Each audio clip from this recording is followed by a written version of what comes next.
Let's first try creating a fresh sales order. Navigate to Sales Orders from the Awesome bar.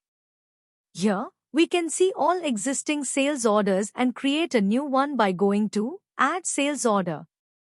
Once we open a new sales order, we will first need to select the customer who has placed this order and the delivery date for this order.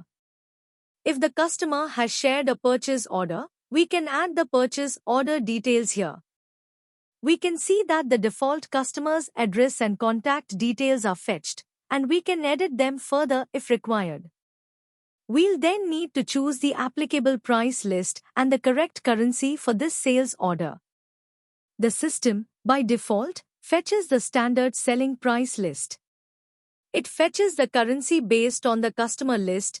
If not defined there, it fetches the company currency.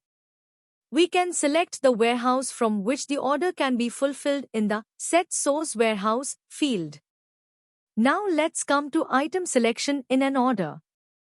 Click on Add Row under Items, select the item code, and add the item-specific details like item rate, quantity, etc.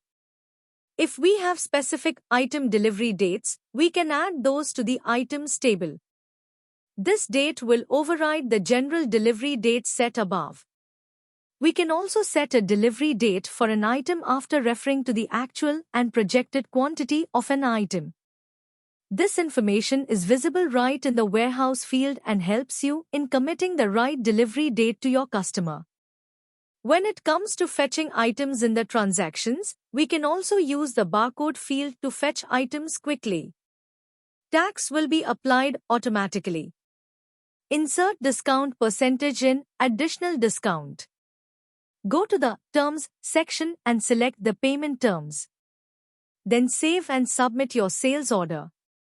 We can also create a sales order from a quotation. Click on Add New Sales Order. Click on Get Item From and select Quotation.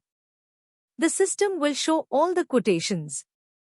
Select one or more quotations and click on Get Items.